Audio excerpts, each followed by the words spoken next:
So high all the student. In this segment हम लोग कुछ नया टॉपिक स्टार्ट करेंगे and that topic is set operators. You can see on your screen set operators, right? So from the interview perspective, of course, this is also one of the most important topic. People ask you questions from this segment to check your knowledge about set operators. So there are four set operators. There are four set operators. First one is union, and then union all, and then minus, and then intersect. चार तरह के set operators होते हैं. Now the next question is कि set operator use करना क्यों है? Why we use set operators? क्या ज़रूरत है? So to give you an example about set operator is, first of all you need to have an idea about joins. So if you have a good idea about join, then set operator समझना थोड़ा आसान है.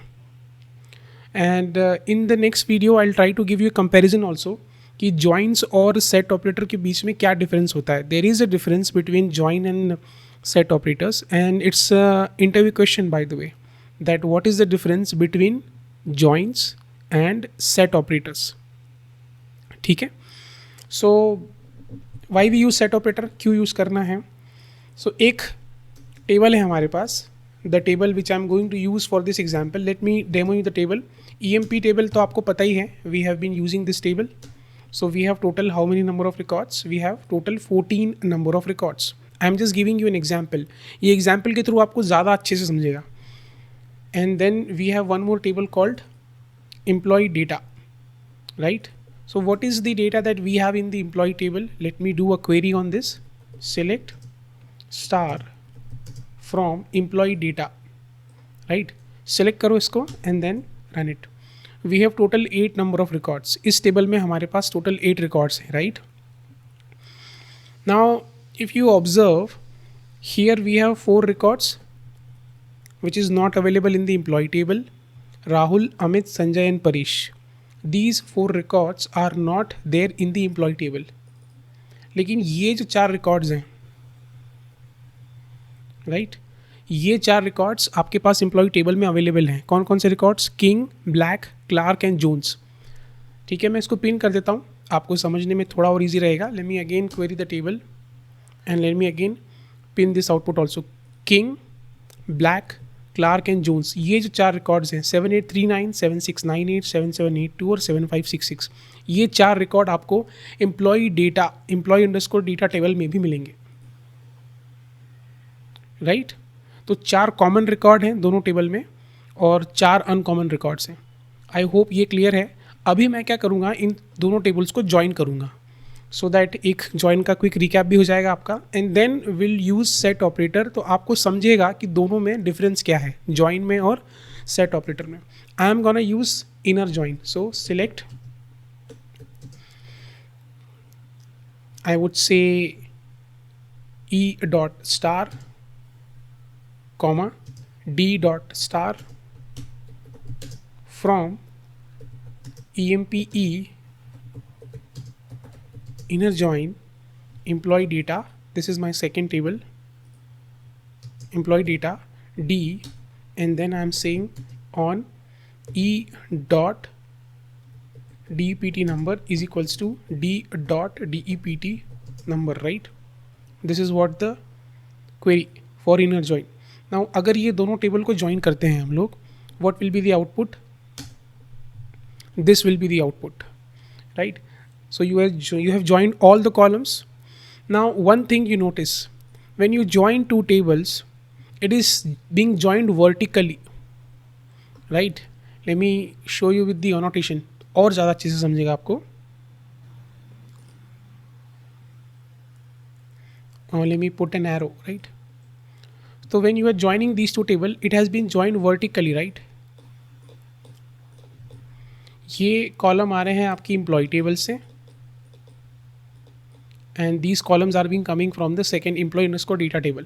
So you have joined vertically, right? ये हो गया आपका join, right? But this is not the case with your set operators. Set operator में कहानी थोड़ी सी अलग होती है. क्या कहानी है set operator में? Let's try to understand now set operator. We have 4 set operators: union, union all, minus and intersect. Now अभी हमने ज्वाइन किया है दोनों टेबल में, अभी हम यूनियन करेंगे दोनों टेबल में, right. So here you have the query available. Now क्या क्वेरी है, select star from EMP union and then we have seen और we have set select star from employee underscore data, right. दोनों table के बीच में हमने union किया है। Now if I try to run this query then what will happen, you can see that your data is connected now but horizontally, not vertically, right? Let me annotate you. So you have connected your data or you have connected the records horizontally, right? So अगर आप join करते हैं तो vertically you join, right? This is how you join. But अगर आप union कर रहे हैं या set operator use कर रहे हैं तो you are connecting your records horizontally, right? This is how you do. So that is a major difference. There are lot other differences also, but this is the one of the major things that somebody has to see, that in joins you are joining vertically, but in your union or set operators you are making connected records or you are making a connection between the records horizontally, right? Now you can see that कि ये जो records हैं ये आ रहे हैं आपके employee underscore data table से, और ये जो रिकॉर्ड्स हैं मैं इसको सॉर्ट कर लूँ तो ये जो रिकॉर्ड्स हैं these are coming from your EMP table and these 4 records are coming from your EMP underscore data table.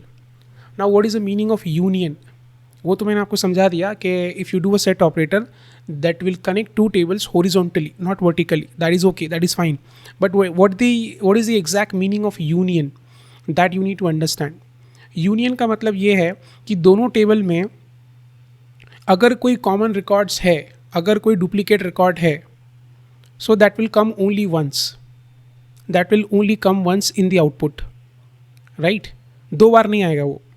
So in your employee underscore data total we have 8 number of records. हमारे पास कितने record है, 8, और इसमें कितने record है, इसमें है हमारे पास 14 records, 14 + 8 22 record. So ideally 22 records आना चाहिए, लेकिन 22 नहीं आ रहे हैं। कितने आ रहे हैं, we are having 18 records because only 4 records are coming from this table, right. जो कॉमन रिकॉर्ड्स हैं वो इस टेबल में से नहीं आ रहे हैं, दैट इज़ और यूनियन, राइट। अच्छा, किस कंडीशन में आप सेट ऑपरेटर यूज़ कर सकते हो, in which condition you can use set operators, दोनों टेबल का जो स्ट्रक्चर है, दोनों टेबल के जो नंबर ऑफ कॉलम्स हैं वो सेम होना चाहिए, वो सेम होना चाहिए, right. So you can see that यहाँ पे है हमारे पास टोटल 8 नंबर ऑफ कॉलम्स और यहाँ पे भी हमारे पास है टोटल 8 कॉलम्स। अच्छा, दोनों टेबल के जो कॉलम्स हैं वो सीक्वेंस में होने चाहिए, एक सीक्वेंस में होने चाहिए, बिल्कुल एक जैसे होने चाहिए। So you can see that here also we have that same sequence column, same sequence of column, and here also we have same sequence of column, right। दोनों टेबल के जो कॉलम्स हैं उनका डेटा टाइप भी same होना चाहिए, उनका data type भी सेम होना चाहिए, तभी आप दोनों टेबल में यूनियन कर पाओगे। All right, so let me reiterate this point कि what is the meaning of union. Basically you are trying to connect these 2 tables, but horizontally you are trying to combine the data of these 2 tables, and if you do a union, the common records between both the tables will only come once, twice it will not come. So if it finds a common record in the second table, it will not display that record, it will only display those records from the first table, and that is the reason if I do a union we are having total 18 records, right। 14s are coming from this particular table and only the 4 records are coming from this particular table, right। In the next video we'll try to cover union all. Okay, I hope you got the concept.